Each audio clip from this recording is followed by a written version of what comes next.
चलिए, अब बच्चे कहेंगे सर मोंटेस्क्यू फॉन्टेस्क्यू तो पूरा हो गया, ये क्या है? ये है आज के दौर की पढ़ाई। Growth of executive organ in a welfare state. Welfare state का एग्जाम्पल आप इंडिया को बोल सकते हैं, जहां पे लोगों के लिए सरकार बहुत काम करती है।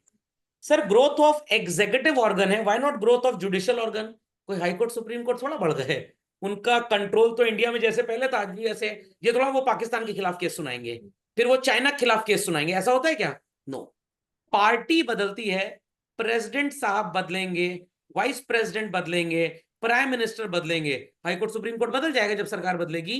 नहीं, दे आर टेम्परेरी। तो याद रखिएगा बच्चों, एमसीक्यू में पूछ सकते हैं, which of the following is a temporary organ of the government? Legislature, judiciary, executive. तो आपका आंसर क्या होगा? एग्जीक्यूटिव। लेजिस्लेटिव क्यों? भाई कानून तो रहेगा ही रहेगा ना। लेजिस्लेटिव का मतलब कानून बनाने वाले लोग नहीं, इटसेल्फ कानून। Is that clear? तो लेजिस्लेटिव का रियल मीनिंग वही होता है। ये थोड़ा कि मोदी जी ने कानून बनाया कि लड़कियों की शादी करने की उम्र 21 साल है, उनकी सरकार गई वापस 18 साल उम्र आ गई। वो आएगी अगर अगली गवर्नमेंट उस कानून को चेंज करे, तो फिर नया कानून लाना पड़ेगा। तो टेम्परेरी कौन होता है? हमेशा एग्जीक्यूटिव टेम्परेरी होगा। ओके, तो मॉन्टेस्क्यू चाचू बोले कि भाई गवर्नमेंट को इक्वल और इंडिपेंडेंट पोजीशन देनी चाहिए। क्लासिकल थॉट था।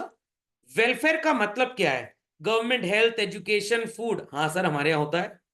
आयुष योजना, 5 करोड़ गरीब लोगों को 5 लाख तक का इलाज मुफ्त है इंडिया में। एजुकेशन की बात करें तो देश में राइट टू एजुकेशन एक्ट है। Every child till the age of 14 years has the right of free and compulsory education. अब बच्चे कहेंगे सर पहले बता दियो तो हम भी स्कूल की फीस ना देते। आपको अपने आप को नॉन क्रीमी लेयर साबित करना पड़ेगा पहले।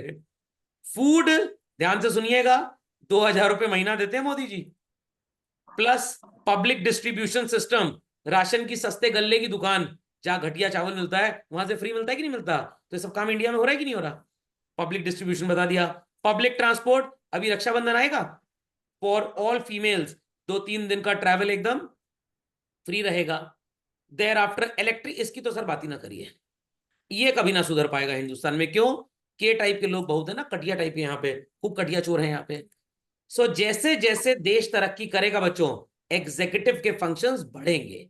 क्या आपने सुना था कि किसी पुरानी सरकार ने 2,000 रुपए महीना गरीबों को दिया?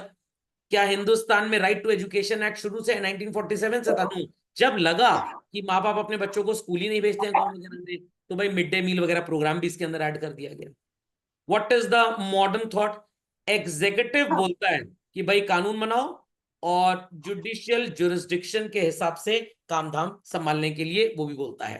सर इसका एग्जैक्ट मतलब क्या है? ध्यान से पढ़िएगा। Today the executive लेजिस्लेट्स।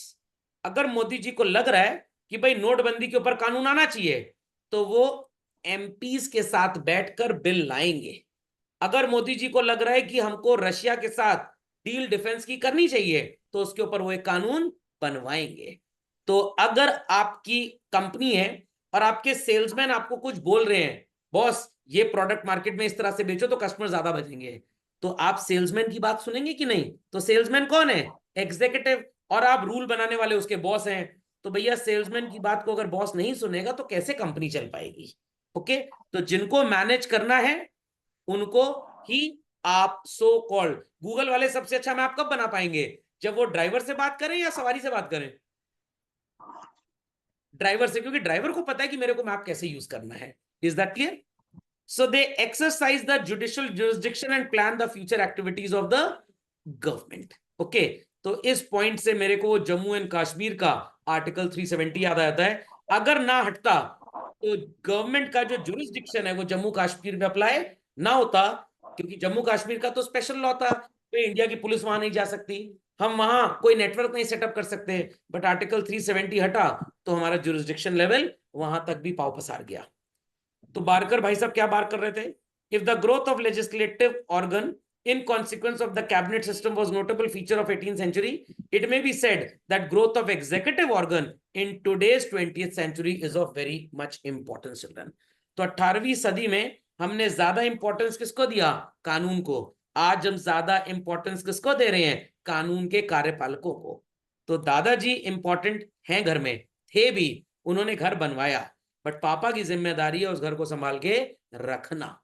तो फाउंडेशंस की जिम्मेदारी दादाजी की थी, बिल्डिंग की जिम्मेदारी पापा की। समझ में आ गया?